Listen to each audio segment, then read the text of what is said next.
It's a sweep!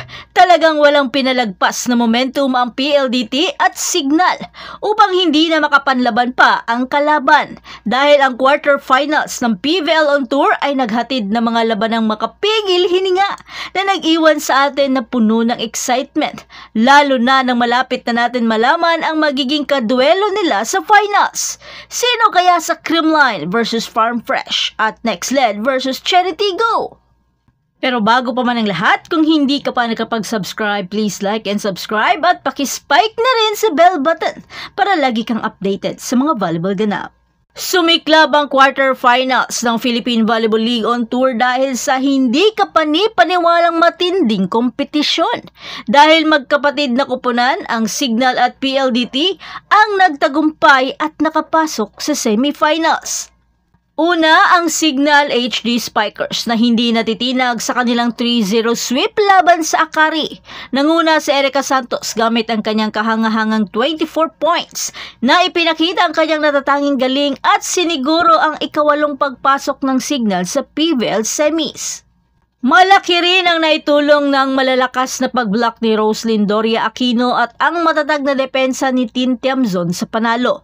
Sa kabila ng malalakas na atake ng Akari, ang paghahanda at karanasan ng Signal ang naging susi sa tagumpay. Dahil dito, nakasiguro na ang Signal ng pwesto sa paparating na PVL Invitational Conference. Ang sumunod na laban ay sa PLDT High Speed Hitters na pinangunahan ng napakalakas na 28 points ni Savi Davison.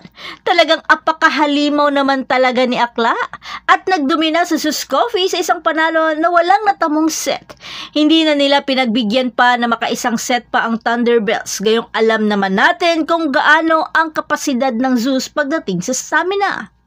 Ang husay at pamumuno ni Davison ang susi sa tagumpay ng PLDT na nagpapakita ng kanyang kahangahangang pagbabalik matapos ang panahong pagkawala sa court. Nagdagdag pa ng sigla sa panalo ang 10 points si Jovi Prado. Ang 6 na sunod-sunod na panalo ng high-speed hitters ay patunay ng kanilang lakas at teamwork. Dahil dito, nakapasok na sila sa PVL Final Four sa ikalawang pagkakataon sa loob ng 3 conferences. Parehong ipanakita ng Signal at PLDT ang kahangahangang teamwork, ang natatanging galing ng bawat manlalaro at ang strategic nilang sistema at tibay ng loob. Ang kanilang mga panalo ang nagbukas ng daan para sa mas kapanapanabik na mga laban. Kaya haharapin ng Signal ang alinman sa NextLed o Charity Go sa semifinals, habang ang PLDT naman ang lalaban sa alinman sa Creamline o Farm Fresh.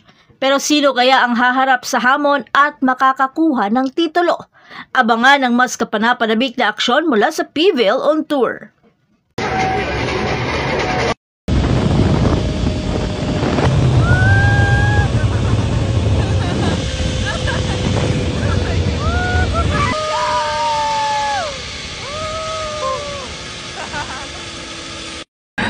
Babae, tapos nakakuha ka. Ay, grabe talaga itong Diyos. Ako na talaga na, sorry guys. Hindi talaga natatakpan yung magiging ano mo. Ay, ako sa power.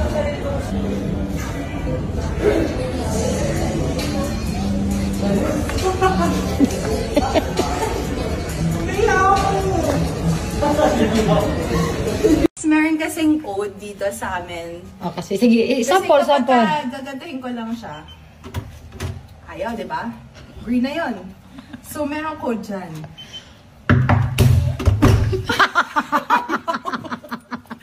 Isisip ulit, pinapanjaman ulit ako.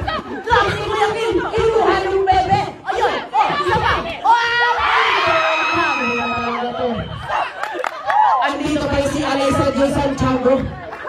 Sobra ka na.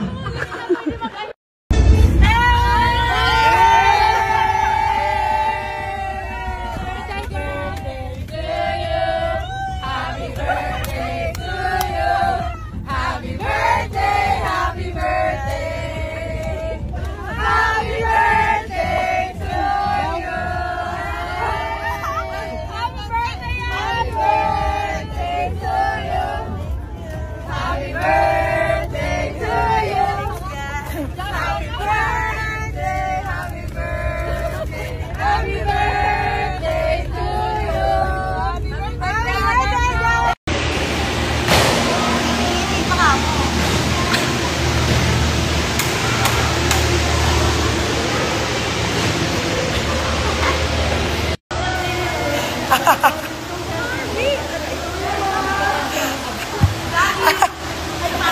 Wow, may abs.